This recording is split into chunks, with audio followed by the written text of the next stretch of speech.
नमस्कार दोस्तों, study corner 24 channel में आपका स्वागत है। आज हम सीटेट पर्यावरण अध्ययन की एक विशेष क्लास लेके आए हैं।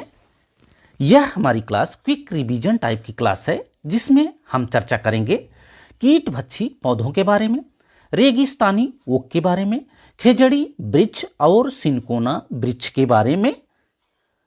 यह क्लास इसलिए महत्वपूर्ण हो जाती है क्योंकि सीटेट हमेशा यहाँ से क्वेश्चन बनाता है, चाहे आपका कीटभक्षी पौधा रहा हो, रेगिस्तानी ओक रहा हो, खेजड़ी वृक्ष या सिनकोना वृक्ष रहा हो। तो आज की क्लास शुरू करने से पहले यदि आपने हमारे चैनल स्टडी कॉर्नर 24 को सब्सक्राइब नहीं किया हो तो सब्सक्राइब कर लीजिए और बेल आइकन दबा लीजिए, जिससे आने वाली क्लास आपको मिलती रहे। आइए देर ना करते हुए हम क्लास को शुरू करते हैं। देखते हैं सबसे पहले कीटभक्षी पौधों को, यानी इंसेक्टिवोरस प्लांट को। कीटभक्षी पौधों को कीटाहारी पौधे भी कहते हैं। कीटभक्षी पौधों को कीटाहारी पौधे भी कहते हैं। कीटाहारी पौधे इंडोनेशिया और भारत के मेघालय में पाए जाते हैं। कहाँ कहाँ पाए जाते हैं? इंडोनेशिया और भारत के मेघालय में पाए जाते हैं। ये पौधे ऐसे स्थानों पर पनपते हैं जहां पर नाइट्रोजन का अभाव होता है। कहां पर ये पौधे उगते हैं?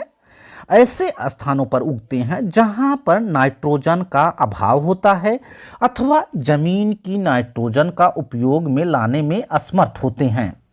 हमने आपको बताया कीटभक्षी पौधे ऐसे स्थानों पर उगते हैं जहां पर नाइट्रोजन का अभाव होता है अथवा जमीन की नाइट्रोजन का उपयोग लाने में ये पौधे असमर्थ होते हैं।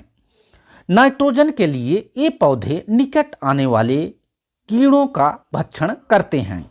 किसका भक्षण करते हैं? निकट आने वाले कीड़ों का भक्षण करते हैं। ये इंसेक्टिवोरस प्लांट होते हैं।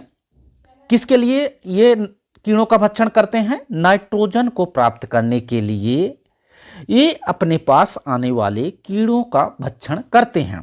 कीटभक्षी पौधों से हमेशा सीटेट एग्जाम में क्वेश्चन बनाता है। कीटभक्षी पौधे ऐसे स्थानों पर उगते हैं जहां पर नाइट्रोजन का अभाव होता है। सबसे पहले हम बात करेंगे घटपर्णी की, जिसको पिचर प्लांट भी कहते हैं। इसी को निफंथीज भी कहते हैं। घटपर्णी एक कीटभक्षी पौधा है, जैसे कि चित्र में आपको दिख रहा है। इसी को पिचर प्लांट भी कहते हैं। घटपर्णी को क्या कहते हैं? पिचर प्लांट भी कहते हैं। यह अपने पास आने वाले पौधों को, जो ये डब्बे नुमा संरचना है, जब पौधे के आसपास कोई भी कीट आता है ते उसको उसी में बंद कर लेते हैं। जैसे यहाँ पे आके बैठा कीड़ा, तो इसमें एक ढक्कन नुमा संरचना है, जैसे कि चित्र में दिख रहा है। यह ढक्कन नुमा संरचना बंद हो जाएगी। इसके अंदर रेशे नुमा संरचना पाई जाती है, जो कीटों को उसमें फंसा लेती है और कीटे वहीं रह जाते हैं, जिसका पाचन ये पौधे आसानी से कर लेते हैं और नाइट्रोजन प्राप्त कर लेते हैं। सबसे पहले हमने कीटभक्षी पौधों में बात की निफंथीज, जिसको पिचर प्लांट भी कहते हैं। इसी को घटपर्णी कहते हैं। दूसरे नंबर पे हम बात करते हैं Venus fly trap. Venus fly trap भी एक कीटाहारी पौधा है। वीनस फ्लाई ट्रैप भी एक कीटाहारी पौधा है। यह भी कीटों का भक्षण करता है। इसके अलावा हम बात करते हैं ब्लैडरवर्ट। ब्लैडरवर्ट भी कीटभक्षी पौधा है। इसके अलावा ड्रोसेरा, सैंड्यू और बटरवर्ट्स भी कीटभक्षी पौधे हैं। हमने 5 पौधों के बारे में बताया। कौन कौन से? पहला घटपर्णी, जिसको पिचर प्लांट कहते हैं। दूसरा वीनस फ्लाई ट्रैप, यह भी कीटभक्षी पौधा है। ब्लैडरवर्ट, ड्रोसेरा, जिसको सैंड्यू कहते हैं, बटरवर्ट्स, ये तो रहे कीटभक्षी पौधे। अब हम आगे बढ़ते हैं और देखते हैं रेगिस्तानी ओक को। इससे भी सीटेट क्वेश्चन बनाता है। रेगिस्तानी ओक। रेगिस्तानी ओक कहाँ पाए जाते हैं? ये ऑस्ट्रेलिया में पाए जाते हैं। रेगिस्तानी ओक ऑस्ट्रेलिया में पाए जाते हैं। इस पेड़ की जड़ें जमीन से उस गहराई तक जाती हैं जब तक कि पानी तक न पहुंच जाएं। रेगिस्तानी ओक यानी डेजर्ट ओक की जड़ें जमीन के उस गहराई तक जाती हैं जब तक कि पानी ना प्राप्त हो जाए। यानी पानी तक पहुंचने के लिए इसकी जड़ें बढ़ती चली जाती हैं। जड़ें 300 फीट तक गहरी होती हैं। रेगिस्तानी ओक की जड़ें कितने फीट गहरी होती हैं? लगभग 300 फीट तक गहरी होती हैं।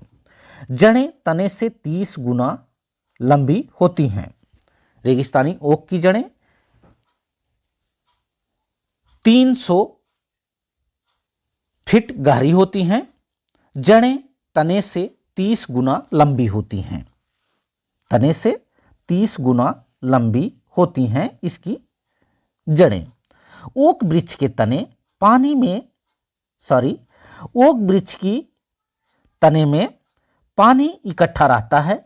जब कभी रेगिस्तानी इलाके में पानी की कमी हो जाती है तो वहां के लोग ओक के पेड़ के तने में अंदर पतला पाइप डालकर पानी निकाल लेते हैं। कैसे? ओक वृक्ष में उसके तने में पानी इकट्ठा रहता है। जब कभी रेगिस्तानी इलाके में पानी की कमी हो जाती है तो वहाँ के जो लोकल लोग होते हैं ओक के पेड़ के तने में अंदर पतला पाइप डालकर पानी निकालते हैं। इतनी सारी बातें आपको ओक के वृक्ष में याद रखनी है जो कि सीटेट एग्जाम के लिए महत्वपूर्ण है। अब हम बात करते हैं खिजड़ी वृक्ष की। खिजड़ी वृक्ष, खिजड़ी या समी एक वृक्ष है जो राजस्थान के थार मरुस्थल या अन्य स्थानों पर पाए जाते हैं। खिजड़ी वृक्ष को ही समी वृक्ष कहते हैं। यह राजस्थान के थार मरुस्थल या अन्य स्थानों पर पाए जाते हैं। राजस्थान की अमृता देवी बिश्नोई खिजड़ी वृक्ष की संरक्षक रही हैं। खिजड़ी वृक्ष की संरक्षक कौन रही हैं? राजस्थान की अमृता देवी बिश्नोई खिजड़ी वृक्ष की संरक्षक रही हैं। भारत सरकार ने इनके सम्मान में अमृता देवी वन्य जीव संरक्षण राष्ट्रीय पुरस्कार शुरू किया है। हमने आपको बताया राजस्थान की अमृता देवी बिश्नोई खिजड़ी वृक्ष की संरक्षक रही हैं। भारत सरकार ने इनके सम्मान में अमृता देवी वन्य जीव संरक्षण राष्ट्रीय पुरस्कार शुरू किया है। खिजड़ी वृक्ष की छाल दवा के काम में तथा इसकी लकड़ी भी काम में आती है। खिजड़ी वृक्ष की छाल दवा के काम में आती है तथा इसकी लकड़ी में कीड़ा नहीं लगता है। इसकी लकड़ी में कीड़े नहीं लगते हैं, इसलिए यह टिकाऊ होती है। खिजड़ी वृक्ष की छाल से दवा बनाई जाती है।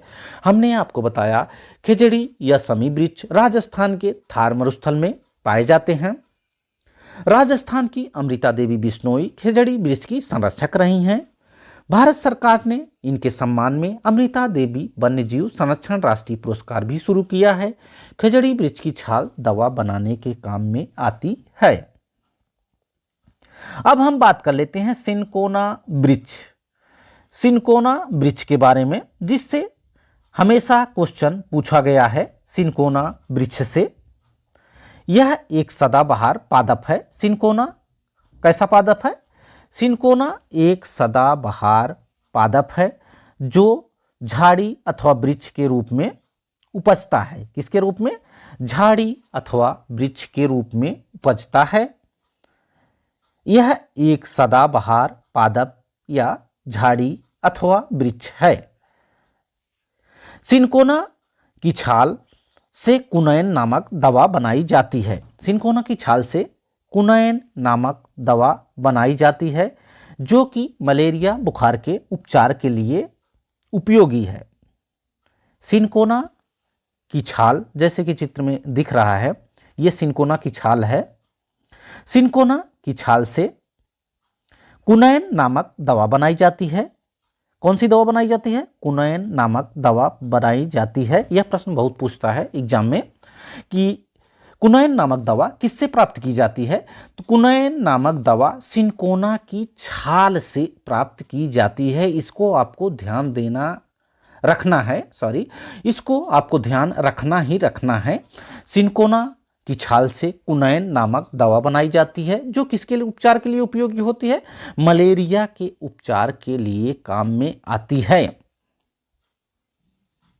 तो इतनी सारी बातें आपको सिनकोना के बारे में याद रखना है। सिनकोना की छाल से कुनैन नामक दवा बनाई जाती है, जो कि मलेरिया के उपचार के लिए बहुत ही महत्वपूर्ण है। आज हमने आपको बताया कीटभक्षी पौधों के बारे में, रेगिस्तानी ओक, खेजड़ी वृक्ष और सिनकोना वृक्ष के बारे में। आशा है कि जितनी बातें हमने आज आपको बताई आपको समझ में आई होंगी और आप इन सब को ध्यान रखते हुए ही एग्जाम देने जाएंगे। वीडियो अच्छा लगा हो तो वीडियो को लाइक करें, शेयर करें तथा हमारे चैनल स्टडी कॉर्नर 24 को जरूर सब्सक्राइब करें। Thanks for watching this video. Thank you.